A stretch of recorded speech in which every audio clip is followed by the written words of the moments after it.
नमस्कार। आज हम गोता लगा रहे हैं अलिफ लैला यानी 1001 अरेबियन नाइट्स के दिलचस्प दुनिया में। हाँ, और ख़ास तौर पे इसकी एक बहुत ही जानी मानी कहानी के एक हिस्से पर बात करेंगे, किस्सा व्यापारी और दैत्य का। बिल्कुल, हमारे पास इस कहानी का पाठ मौजूद है और आज हमारी कोशिश रहेगी कि इसके जो गहरे मतलब हैं, जो पहलू हैं, उन्हें थोड़ा कुरेदें, समझें। हाँ, ये कहानी अपने आप में कई परतें रखती है। तो कहानी शुरू होती है एक अमीर सौदागर से। वो व्यापार के सिलसिले में मतलब काफी दूर निकला हुआ है। जी। अब काम वाम निपटा के लौट रहा है, रास्ते में थक गया तो एक बाग दिखता है, उसमें तालाब है, सोचा थोड़ा सुस्ता लें। हाँ बिल्कुल, यात्रा लंबी रही होगी। वहीं बैठकर उसने अपना खाने का सामान निकाला, कुछ खजूरें थीं वो खाईं और बस यूं ही बेध्यानी में गुठलियां इधर उधर फेंक दी। लापरवाही से कह सकते हैं। हाँ, लापरवाही। और बस यहीं से, इसी एक छोटे से अनजाने काम से कहानी में एक नाटकीय मोड़ आता है ना। बिल्कुल, एक बड़ा तूफान खड़ा हो जाता है एकदम से। अचानक जैसी धुएं का एक बड़ा सा गुबार उठा और उसमें से कौन निकलता है? एक विशाल भयानक दैत्य, जिसे हम जिन भी कहते हैं। हाँ, जिन, हाथ में नंगी तलवार लिए हुए। सोचिए वो मंजर। सीधे व्यापारी पर गरजता है, इधर आ, मैं तुझे अभी मार डालूंगा, तूने मेरे बेटे को मारा है। व्यापारी के तो होश फाख्ता हो गए होंगे, मतलब अचानक ही क्या हो गया। जाहिर है। और देखिए, यहाँ जो सबसे दिलचस्प बात है वो ये कि ये हत्या जानबूझकर नहीं हुई थी। हाँ, यही तो पेच है। व्यापारी ने जो गुटली फेंकी वो हवा में गई और पता नहीं कैसे दैत्य के बेटे को जा लगी और वो मर गया। तो एक पूरी तरह से अनजाने में हुई घटना। बिल्कुल।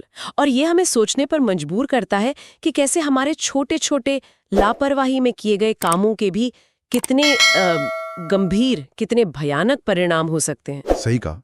दैत्य का तर्क तो बड़ा सीधा है, मेरे बेटे की जान गई है तो तुम्हारी जान लेनी होगी। एकदम, नरवध के बदले नरवध, वो यही कहता है। व्यापारी बेचारा गिड़गिड़ाता है, कसम खाता है कि भाई मुझे तो पता भी नहीं चला, ये अनजाने में हुआ, माफी मांगता है। लेकिन दैत्य वो टस से मस नहीं होता। कहता है, मैं कोई दया, कोई माफी नहीं जानता, उसके लिए सिर्फ एक ही कानून है।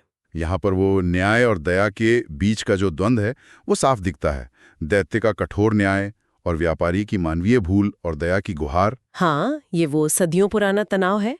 और यही कहानी में शहरजाद का जिक्र भी आता है ना, जैसे कहानी सुनाने वाली हमें याद दिला रही हो कि ये सब उसी 1001 रातों वाली बड़ी कहानी का हिस्सा है। हाँ, जहाँ शहजाद खुद अपनी जान बचाने के लिए कहानियां सुनाती है। बिल्कुल।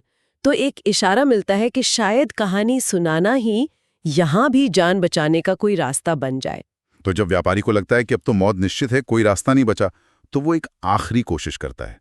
क्या करता है वो? वो दैत्य से 1 साल की मोहलत मांगता है। कहता है कि मुझे घर जाने दो, अपने बीवी बच्चों से मिल लूं, अपनी वसीयत लिख दूं, जो कर्ज हैं वो चुका दूं, अपनी जायदाद का हिसाब किताब कर दूं।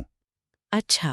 और वो वादा करता है, हाँ। खुदा की कसम खाकर वादा करता है कि ठीक 1 साल बाद इसी दिन इसी जगह वो वापस आ जाएगा अपनी मौत कबूल करने। और कमाल की बात यह है कि दैत्य मान जाता है। ये थोड़ा चौंकाता है ना। हाँ, ये वाकई चौंकाने वाला है। शायद दैत्य के लिए भी ईश्वर की कसम या वचन का कोई मतलब रहा हो सकता है। ये उस दौर में वचन की कीमत दिखाता है, जुबान का कितना वजन था। तो व्यापारी घर लौटता है और वो अपना सारा काम निपटाता है, कर्ज चुकाता है, दान पुण्य करता है, परिवार के लिए सारे इंतजाम करता है, ये जानते हुए भी कि उसे 1 साल बाद मौत के मुंह में लौटना है। वो अपने सारे फर्ज निभाता है। एक तरह की नैतिकता है इसमें। और फिर कमाल देखिए, ठीक 1 साल पूरा होता है और वो नेक व्यापारी अपना वादा निभाने उसी बाग में, उसी तालाब किनारे पहुंच जाता है, अपनी मौत का इंतजार करने। हाँ। उसकी ये ईमानदारी, ये वचनबद्धता गजब की है। बिल्कुल। ये उसके चरित्र की मजबूती दिखाती है। मौत के डर से भागा नहीं, अपना वचन निभाया। उसका अकेले वहां बैठकर इंतजार करना बहुत मार्मिक है। वो बैठा है उदास, अपनी किस्मत पर रो रहा है कि तभी कहानी में एक और मोड़ आता है। अच्छा, क्या होता है? एक बूढ़े शेख वहां आते हैं, जिनके साथ एक खूबसूरत हिरनी है। वो व्यापारी को इतना दुखी देखते हैं तो वजह पूछते हैं, और व्यापारी उन्हें पूरी कहानी सुनाता है। हाँ। और वो बूढ़ा शेख उसकी कहानी सुनकर और खासकर उसकी सच्चाई और वादा निभाने की बात सुनकर इतने हैरान और प्रभावित होते हैं कि कहते हैं, मैं यहीं रुकूंगा, मैं देखना चाहता हूं कि तुम्हारे साथ क्या होता है। अरे वाह, एक हमदर्द मिल गया। और फिर सिलसिला शुरू होता है। थोड़ी देर बाद एक और बूढ़े शेख आते हैं जिनके साथ 2 काले कुत्ते हैं। अच्छा। वो भी कहानी सुनते हैं। वो भी व्यापारी की ईमानदारी के कायल हो जाते हैं और वो भी वहीं रुक जाते हैं। तो अब 2 लोग हो गए। फिर एक तीसरा बूढ़ा शेख आता है जिसके साथ एक खच्चर है। वही कहानी दोहराई जाती है और वो भी वहीं रुक जाता है। तो अब व्यापारी अकेला नहीं है, उसके साथ 3 अजनबी हैं जो उसकी कहानी और उसकी नेकी से प्रभावित होकर उसके मुकद्दर का फैसला देखने को तैयार हैं। एक तरह से दर्शक मंडली बन गई है। हाँ बिल्कुल। और तभी वो वक्त आ जाता है, फिर से धुएं का वो बादल उठता है और वही दैत्य हाथ में तलवार लिए प्रकट होता है। माहौल एकदम तनावपूर्ण हो गया होगा। हाँ, व्यापारी और वो तीनों बूढ़े डर से कांपने लगते हैं। दैत्य व्यापारी को घसीटकर मारने को तैयार है। लेकिन तभी वो पहला बूढ़ा आदमी जिसके साथ हिरनी थी वो हिम्मत करता है। क्या कहता है वो? वो दैत्य के सामने जाता है और कहता है, ए जिन, मेरे पास अपनी और इस हिरनी की एक बड़ी अजीब कहानी है। अगर मैं तुम्हें सुनाऊं और तुम्हें ये कहानी पसंद आए, अनोखी लगे, तो क्या तुम इस व्यापारी के खून का 1/3 हिस्सा माफ कर दोगे? ओह, एक शर्त रखी उसने। हाँ। एक प्रस्ताव। दैत्य सोचता है, फिर कहता है ठीक है, सुनाओ अपनी कहानी। अगर पसंद आई तो मैं इसके गुनाह का 1/3 हिस्सा बख्श दूंगा। और यहीं पर हमारे पास जो कहानी का अंश है वो रुक जाता है। वो बूढ़ा अपनी कहानी सुनाना शुरू करने वाला है। बिल्कुल। तो इस पड़ाव पर आकर हम क्या समझें?